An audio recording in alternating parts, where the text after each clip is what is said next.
La version 18 de Node.js est sortie, donc il est temps de savoir un peu ce qu'elle contient avec les 3 fonctionnalités que j'ai trouvées les plus intéressantes pour cette nouvelle version de Node.js. Bonjour à tous, c'est Brian de DevTheory, la chaîne pour devenir et rester un bon développeur JavaScript. Donc dans cette vidéo, on va parler des nouveautés de Node.js 18. Donc d'abord, Node.js 18, elle est actuellement en version current, donc la version actuelle, ce qui est différent de la version LTS, Long Time Support. Alors en quoi c'est différent? Eh bien l'une va être beaucoup plus testée par la communauté, donc elle aura beaucoup moins de bugs en fait. Donc c'est généralement cette version-là que l'on met en production. Et là, quand il y a une nouvelle version current, donc ici la 18.1 par exemple, eh bien ce n'est pas celle-là qu'on va mettre en production. Donc c'est pas celle-là dans laquelle va tourner vos vraies applications, dans lesquelles vos utilisateurs vont arriver en fait. Donc ça c'est plutôt pour les versions locales de développement de vos petits tests ou vos side projects par exemple, et celle-là c'est pour eh bien, des sites web qui demandent un peu plus de sérieux et donc des choses voilà, en production généralement c'est ça, et en phase de développement c'est celle-ci. Donc parlons un peu de Node.js 18 par rapport à la première chose la plus importante, c'est l'ajout de fetch en global. Vous avez bien entendu, maintenant sur Node.js 18, eh bien, vous pouvez utiliser de base fetch comme ça à tout moment, donc pas besoin d'emporter quoi que ce soit, donc pas besoin d'emporter NodeFetch, pas besoin d'emporter Axios. C'est un fetch qui est de base ici et qui est compliant avec eh bien ce que les navigateurs font de fetch. Donc c'est-à-dire que la fetch API de Node.js veut ressembler le plus possible à la fetch API que les navigateurs utilisent afin donc d'avoir un code browser compatible. Donc c'est-à-dire que là, c'est une très bonne chose pour Node.js parce que avoir une uniformisation du code côté front et côté back, eh c'est parfait. C'est ce qu'on recherche en tant que développeur JavaScript parce que du coup, on va avoir un seul code qui peut à la fois s'exécuter sur le back-end et à la fois sur le front-end. Donc ça, c'est vraiment super. C'est une super développeur expérience et ça permet de faire plein d'autres choses derrière. Donc avoir des API qui sont browser compatible, c'est vraiment ce vers quoi il faut aller. Et pour le coup, là, avoir fetch en global, eh bien, c'est parfait parce que ça permet donc d'avancer dans cette direction. Alors attention, n'enlevez pas tout de suite votre node fetch parce que c'est pas la même chose que fetch ici, c'est pas la même chose que NodeFetch que vous avez probablement utilisé, que vous utilisez actuellement. Il y a des différences. NodeFetch, ça ne respectait pas à 100% ce que font les navigateurs en fait. Donc il faut faire attention à ça. Il va y avoir quelques changements par-ci par-là à faire, mais voilà, c'est le fetch qui est dans vos navigateurs concrètement si vous voulez savoir quel fetch c'est en fait. Donc voilà, vous avez maintenant pas mal plus de globals qui ont été ajoutés. Donc fetch bien sûr, form data, headers, request et response bien sûr qui ont été ajoutés. Autre chose à dire, c'est actuellement disponible également sur la version 16, sur la dernière version 16, sauf qu'il faut rajouter un flag dans l'exécution. Il faut rajouter le flag -- experimental fetch. Là, c'est no experimental fetch pour l'enlever de Node.js 18 parce qu'il est présent de base. Mais sur la version 16, eh bien, si vous faites -- experimental fetch, vous aurez également fetch en global grâce à ce flag-là. Donc voilà, c'est également intéressant à savoir.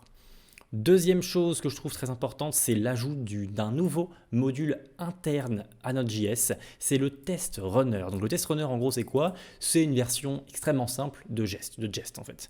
Donc c'est-à-dire que vous allez importer test depuis NodeTest et vous allez pouvoir describe un peu le test et ensuite faire le test lui-même avec cette petite variable t qu'on a juste ici et vous allez pouvoir le wait et utiliser assert qui est également en global, enfin quand vous faites import assert from assert, qui est également un module interne, je veux dire. Donc voilà, et bien vous allez maintenant avoir des tests unitaires possibles nativement à travers Node.js. Donc c'est encore expérimental, c'est même tout juste expérimental puisque ça vient d'être créé, ça vient d'être implémenté, etc. Mais ça avance déjà assez vite parce que dans la version 18.1, donc ça c'était la version 18, la version 10.1, on a déjà une nouvelle commande en CLI node-test qui permet d'exécuter tous les fichiers qui commencent par test- ou qui se terminent par .test, -test, underscore test et qui sont bien sûr des JS, CJS ou MJS. Donc voilà, ça avance déjà assez vite ce test runner, donc c'est vraiment super de voir ça.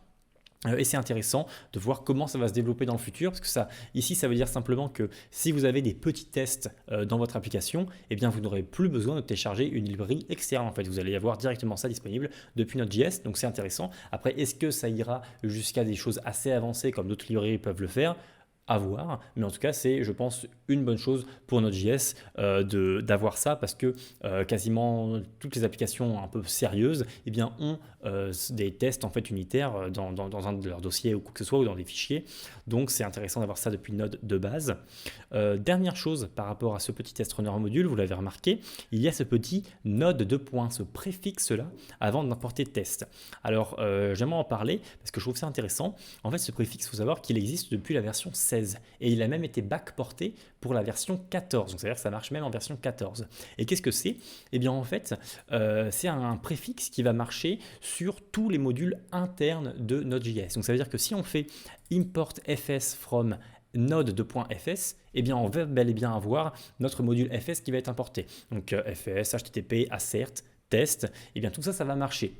Mais la différence avec les autres modules internes, la différence de test avec les autres modules internes, c'est qu'en fait, test est seulement appelable, importable à travers eh bien, ce préfixe-là. C'est-à-dire que pour fs, pour http, pour assert, on peut faire import test, on peut faire import assert from assert par exemple. Mais ici, pour test, on ne peut pas faire import test from test. Ça ne va pas marcher. Ça va aller dans votre node module, chercher le module test que vous avez installé depuis NPM, et donc ça n'existera pas. Et donc là, en fait, on voit que le node de points est forcé, est obligatoire pour importer le module interne test. Et c'est quelque chose d'intéressant parce que peut-être que dans des versions futures, eh bien, ce sera obligatoire pour toutes les versions, pour tous les modules internes. Je ne sais pas, hein, bien sûr, mais c'est possible. Ou alors, ils ont juste fait ça pour montrer l'importance, enfin pour montrer que ce préfixe-là existait. Parce que personnellement, je ne le connaissais pas avant, je ne savais pas l'existence du node de points pour tous les modules internes. Et bien sûr, c'est je trouve, très, très bien utilisé, et je vais l'utiliser maintenant, parce que ça permet de directement voir en une ligne que ça, c'est un module interne et que quelque chose d'autre n'est pas un module interne, en fait. Ça peut être très utile pour des débutants notamment, parce que par exemple, fs, sur NPM, eh bien, fs, c'est également un module, sauf que ce module-là, eh bien, il a littéralement aucune ligne de code, il n'y a rien dans ce module-là, il n'y a pas une ligne, il n'y a pas un fichier, pourtant il est téléchargé 1 million de fois par semaine. Donc c'est pour vous dire que eh bien, les gens téléchargent le module FS alors que c'est un module interne de Node et il n'y a pas besoin de télécharger en fait. Donc ça permet d'éviter, je pense, ce genre de cas si on met un node 2.fs directement depuis l'import afin de ne pas après l'ajouter dans le package.json ou quoi que ce soit. Donc je trouve ça super intéressant dans tous les cas, ce test runner là, à voir dans le futur comment il va pouvoir s'intégrer dans l'écosystème du JavaScript. Et la dernière chose dont j'avais envie de vous parler, c'est la mise à jour du moteur V8 vers la mise à jour vers sa version 10.1 qui permet deux nouvelles méthodes sur les arrays, le .findLast et le .findLast index, donc pour chercher un élément ou un index d'un élément à partir de la fin du tableau et non pas à partir du début du tableau. Donc c'est intéressant d'avoir ça et vous n'aurez plus besoin de polyfiling si jamais vous en utilisiez pour bien, avoir ça directement sous Node.js et également quelques mises à jour par rapport à la global INTL pour gérer l'affichage de vos valeurs selon les langues. Voilà tout concernant Node.js 18. Bien sûr, il y a d'autres choses, donc je vous mets le lien de cet article-là de blog qui résume tout et bien juste en dessous en description. Si vous souhaitez aller plus loin dans tout ce qui est veille technologique du JavaScript, eh bien, je vous conseille énormément le club. J'ai un club, donc le club DevTheory, qui a divers avantages, dont celui de recevoir chaque lundi une vidéo sur les actualités de la semaine. Donc en fait, au moment où Node.js 18 est sorti, eh bien le lundi d'après, j'en parlais déjà dans ces actualités de la semaine et je vous disais tout ce que j'étais en train de vous dire là, je vous l'ai dit là-bas. Donc c'est pour ça que voilà, si vous voulez vraiment de la veille technologique, n'hésitez pas à rejoindre le club pour avoir justement les actualités de la semaine chaque lundi, une vidéo de 10 minutes que je vous envoie directement. Voilà tout concernant cette vidéo. Écoutez, je vous souhaite un très bon codage et on se retrouve, je l'espère, dans une prochaine vidéo. À très vite.